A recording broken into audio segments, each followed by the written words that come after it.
Independence के time 1 रुपए की कीमत 1 डॉलर के बराबर थी, लेकिन आज 1 डॉलर 87 रुपए के बराबर हो चुका है।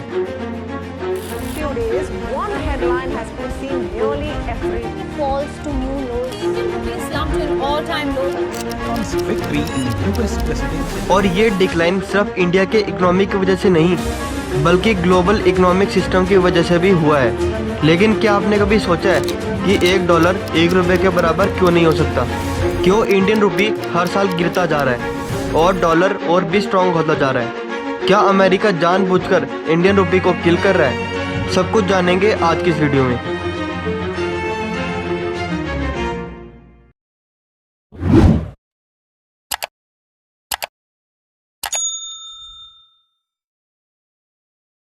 सबसे पहले अगर बात करें तो दुनिया भर में डॉलर की एक मोनोपोली है। जब भी किसी देश को इंपोर्ट करना होता है, चाहे ऑयल हो या फिर इलेक्ट्रॉनिक्स, ज़्यादातर ट्रांजैक्शन डॉलर में ही होता है। 88% ग्लोबल ट्रांजैक्शन आज भी यूएस डॉलर में ही होता है। और ये मोनोपोली एक दिन में नहीं बनी, इसकी शुरुआत होती है वर्ल्ड वॉर 2 से।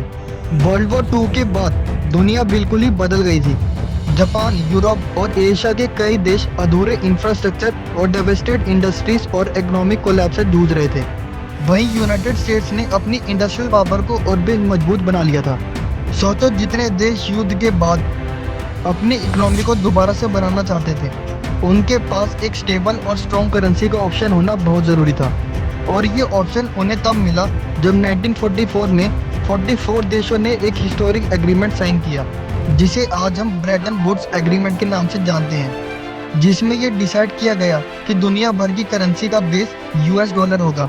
इस एग्रीमेंट में USA, UK, France, Canada, Australia, China जैसे टोटल 44 कंट्रीज इस एग्रीमेंट का हिस्सा बनी थी। इसका मतलब ये था कि हर देश की इकोनॉमी इनडायरेक्टली डॉलर पर डिपेंड हो गई।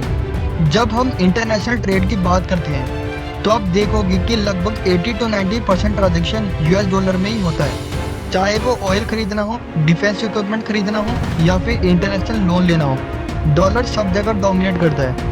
इसका मतलब ये हुआ कि देश अपने इंटरनेशनल रिजर्व्स का मेजर हिस्सा डॉलर में ही रखते हैं। ये उनके लिए एक तरह का सेफ्टी नेट बन जाता है। अपने रिजर्व्स में डॉलर का इतना बड़ा हिस्सा इन्वेस्ट करता है तो यूएस को एक स्ट्रेटेजिक एडवांटेज मिल जाता है।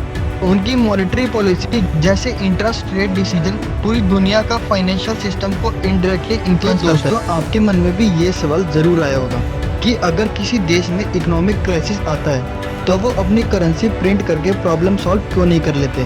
तो आपको बता दूं, वो ऐसा नहीं कर सकते, क्योंकि उससे पहले डॉलर अर्न करना पड़ेगा। इसे एक एग्जाम्पल की हेल्प से समझते हैं। जैसे मान लो इंडिया में क्राइसिस आ जाता है और सरकार सोचती है चलो रुपीस प्रिंट कर लेते हैं ताकि लोगों को थोड़ी हेल्प हो जाए। लेकिन जब आप इंटरनेशनल ट्रेड करते हो, जैसे ऑयल, मशीनरीज या टेक्नोलॉजी इंपोर्ट करते हो, तो पेमेंट हमेशा डॉलर्स में ही होती है। तो चाहे आप कितने भी रुपीस प्रिंट कर लो, इंपोर्टेड चीज़ें खरीदने के लिए आपको पहले डॉलर कमाना पड़ता है। लेकिन सिर्फ डॉलर स्ट्रॉन्ग होने से ही रुपीस वीक नहीं हो रहा, हमारे खुद के इकोनॉमिक्स प्रॉब्लम भी इसमें बड़ा रोल प्ले करते हैं। अगर इंडिया की बात करें तो इंडिया इंपोर्ट ज़्यादा करता है और एक्सपोर्ट कम।